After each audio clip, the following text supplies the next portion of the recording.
Ai, chegamos. Bom, e aí galera, tranquilo? Meu nome é Humberto, sou professor de Física e hoje a gente vai falar sobre leis de Newton. Mas antes de falar sobre as leis de fato, eu queria só dar uma contextualizada no momento que a gente vive hoje.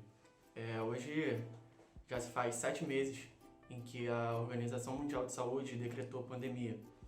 E hoje faz mais de 5 milhões de casos só aqui no Brasil. E o que isso tem a ver com a física, afinal de contas?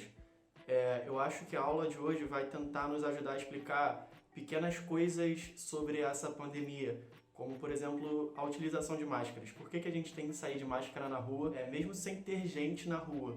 Estudar movimento de corpos é algo que os filósofos já fazem há muito tempo.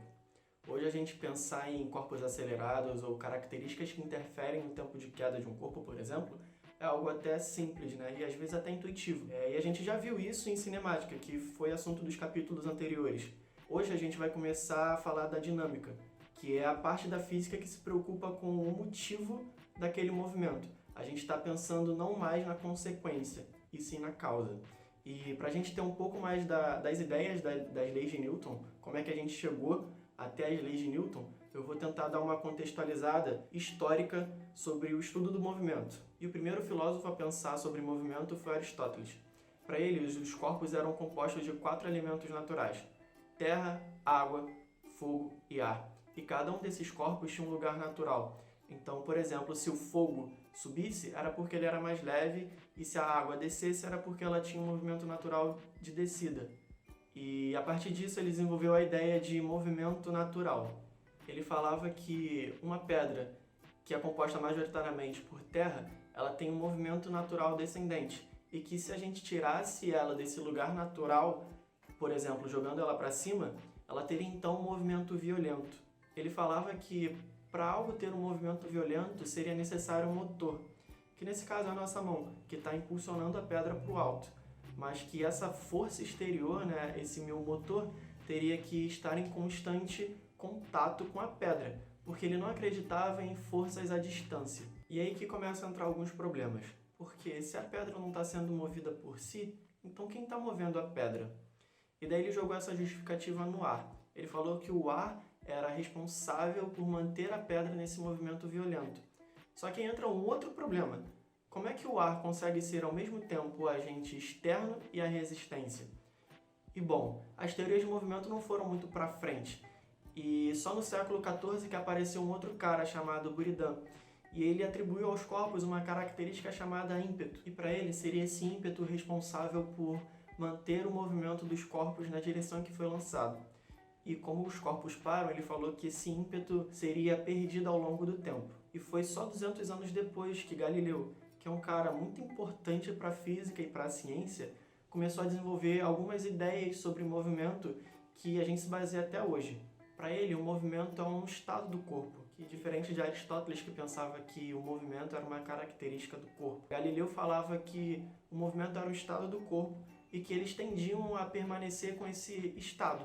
E anos mais tarde, Newton iria desenvolver em seu livro As Leis do Movimento.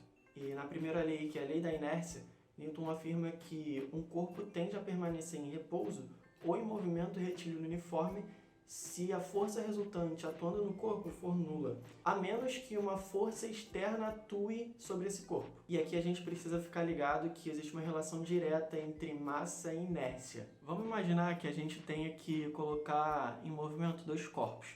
O primeiro é um caminhão e o outro é uma bicicleta. E quando a gente faz uma mesma força nesses 2 corpos, há uma dificuldade maior em colocar o caminhão em movimento. E por que isso? Porque a massa do caminhão é muito maior. Então a gente pode entender a massa como uma medida da inércia. Ou então vamos imaginar que você está num carro e vai fazer uma curva. E daí, quando você vai fazer essa curva, você começa a sentir seu corpo sendo jogado para o lado. E isso também tem a ver com a lei da inércia. Porque quando a gente vai fazer a curva, o nosso corpo que antes estava indo para frente, tende a permanecer com essa velocidade para frente. Só que agora na frente não tem mais a pista, tem a porta do carro. Mas aí a gente tem que tomar um pouco de cuidado, porque o fato de você estar sendo jogado para fora não é por conta de uma força, mas é por conta da inércia. você tende a permanecer o seu movimento. Bom, agora vamos voltar ao primeiro questionamento. Por que o vírus fica tanto tempo no ar e por isso a gente tem que sair de máscara na rua? E para responder isso, a gente vai começar a ver agora a segunda lei de Newton, o princípio fundamental da dinâmica. Mas antes de falar da segunda lei de fato, vamos trabalhar um pouco o nosso conhecimento de mundo e a nossa intuição. E para isso, vamos imaginar um bloquinho que inicialmente está em repouso e a gente começa a aplicar uma força nesse bloquinho. A partir daí, esse corpo entrará em movimento no mesmo sentido da força. Agora vamos imaginar que uma outra força apareça e que seja maior do que a de antes. Você saberia dizer agora para onde o bloco vai andar? E se você disse que para o sentido da maior força, parabéns, você acertou. E por mais que isso seja intuitivo, acho que é um pontapé inicial muito bom para a gente começar a entender a segunda lei de Newton. E ela nos diz que a resultante das forças é igual ao produto da massa e da aceleração. É isso, acabou. É só isso. Bom, mas vamos pensar um pouco mais a fundo sobre o que a segunda lei fala pra gente. A primeira coisa a se pensar é o que seria a força resultante. E para isso, vamos voltar ao exemplo. Inicialmente, nós tínhamos uma única força atuando nesse corpo. E por ser a única, é intuitivo que ela seja a força resultante. Mas quando a gente colocou uma segunda força ali, a gente intuitivamente somou ela para achar a força resultante. Tanto que a gente conseguiu dizer para que sentido esse meu bloquinho iria. E é justamente esse processo de somar forças que define o que é a força resultante. A força resultante é a soma de todas as forças. Voltando então na segunda lei, a gente pode mudar essa força resultante para a soma de todas as forças. E essa soma seria igual ao produto da massa e aceleração. E aqui a gente consegue tirar uma definição de força. A força seria o agente capaz de alterar a velocidade de um corpo. É só a gente olhar para a aceleração. Como a aceleração é o que muda a velocidade, então a força seria o agente capaz de mudar a minha velocidade. E com isso em mente, a gente já consegue entender agora o porquê que as gotículas da nossa saliva demoram tanto tempo para chegar no chão. E, bom, como a gotícula, que mesmo pequena, possui uma massa, então vai aparecer nela uma força que nós vamos chamar de peso por enquanto, e que ela aponta para baixo. Além disso, vai aparecer uma outra força apontando para cima, que é devido à resistência do ar. A gente vai chamar essa força de arraste. Não é muito bem o foco da nossa aula entender como essa força funciona, mas para a gente ter um pouco de noção, ela aumenta de acordo com a velocidade da gota, até atingir uma velocidade limite, que é diretamente proporcional ao quadrado do raio dessa gota. E é por conta dessa força que as gotas de chuva não machucam a gente, porque se ela não existisse, essas gotas de chuva atingiriam a gente com uma velocidade de aproximadamente 15 vezes a de um projétil. E se liga só nisso aqui. Como a gente vai atingir uma velocidade limite, significa então que essa velocidade não vai variar depois disso. E se a velocidade não varia, significa então que a gente tem um movimento retilíneo uniforme. E é aí que a aceleração deixa de existir, né? Então, se a gente for pensar no somatório das forças, a gente vai ter que a aceleração vai ser igual a zero. E se a aceleração é igual a zero, significa então agora que o meu arraste vai ser igual ao peso. E para nossa sorte, essa velocidade limite é bem baixa. E é por isso que as gotículas da nossa saliva demoram tanto tempo para chegar no chão. E outra coisa importante de se falar é sobre as unidades. Já que agora a gente está começando a trabalhar com contas, né? Vai começar a aparecer unidade. E a unidade de força é Newton, porque foi ele que definiu para a gente o que é força. Beleza? E agora que a gente já viu as duas primeiras leis, vamos falar da terceira. Mas para falar da terceira eu quero propor um experimento. Vamos imaginar que um caminhão e um carro estejam vindo em sentidos opostos e eles colidem. Você saberia dizer quem é que faz mais força em quem?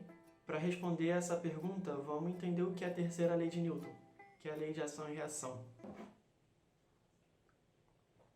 Ele afirma que para toda força de ação, tem uma força de reação, que tem o mesmo módulo, mesma direção e sentido oposto, e que essas forças atuam em corpos diferentes. Tá, beleza, mas e daí? Vamos pensar na gente caminhando na rua. Enquanto você caminha, você está empurrando o chão para trás. E por reação, o chão te empurra para frente. E é justamente isso que faz você ir para frente, por conta dessa ação e reação. Para ficar mais claro, vamos pensar que você está caminhando na rua e que nessa rua tem uma pedra e que você não vê a pedra e acaba tropeçando nela. No exato momento em que você aplica uma força na pedra, ela também vai aplicar uma força em você. E isso fica claro quando você sente a dor. Uma coisa importante para a gente tomar cuidado é que aqui a força de ação é você que está aplicando na pedra e a força de reação que a pedra está aplicando é em você. E são em corpos diferentes. A gente tem que tomar muito cuidado com isso, porque a terceira lei de Newton fala que essas forças de ação e reação são aplicadas em corpos diferentes. Então, se liga só. Voltando naquele exemplo do caminhão do carro, agora a gente já sabe responder quem vai fazer mais força em quem. E ninguém vai fazer mais força em ninguém porque é uma única força. Quer dizer, não uma única força, mas é uma força com a mesma intensidade, porque é um par, ação e reação. A diferença é que o carro vai sofrer muito mais por conta da inércia dele. Ele tem uma massa bem menor do que a do caminhão. Então, quando tiver essa colisão, o carro vai sofrer mais danos, mas a força no caminhão e no carro vão ser as mesmas. Bom, gente, é isso. Espero que tenha ficado claro o que são as 3 leis de Newton e por que demora tanto tempo assim para a gotícula da nossa boca cair no chão. É isso. A gente se vê na próxima aula. Valeu, até a próxima.